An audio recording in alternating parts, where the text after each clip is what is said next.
Hello అండి, ఎలా ఉన్నారు? ఉదయాన్నే వరలక్ష్మి వ్రతం కదా అని చెప్పేసి లెగిసి పనులు చేసుకుంటుంటే నా కాళ్ళ చుట్టే తిరుగుతున్నారు పిల్లల్లాగా. అసలు నా పనులే చేసుకొనియట్లేదు. దానికి తోడు స్కూల్ ఏమో 10కి పెట్టారు. పెట్టేదేదో ఉదయాన్నే పెట్టుంటే ఎటోళ్ళనట్టు తరిమేసి మెల్లగా నా పనులు చేసుకొని పూజ అయితే కంప్లీట్ చేసుకుందాం అనుకున్నాను.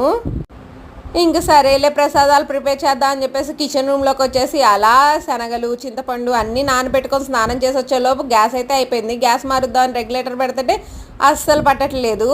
ఇంక ఈరోజు ప్రసాదాలు అయినట్టేలే అని చెప్పేసి మంచిగా పూజ అయితే చేసుకొని తాంబూలం అయితే పెట్టేసుకున్నాను అమ్మవారికి. పిల్లల లంచ్ బాక్స్లో కోసం అని చెప్పేసి అన్నం అయితే వండాను. లాస్ట్ ఇయర్ మాత్రం వరలక్ష్మి వ్రతం ఈ విధంగా అయితే చేసుకున్నాను. చాలా బాగా అనిపించింది. ఈ ఇయర్ కుదరలేదు అసలు.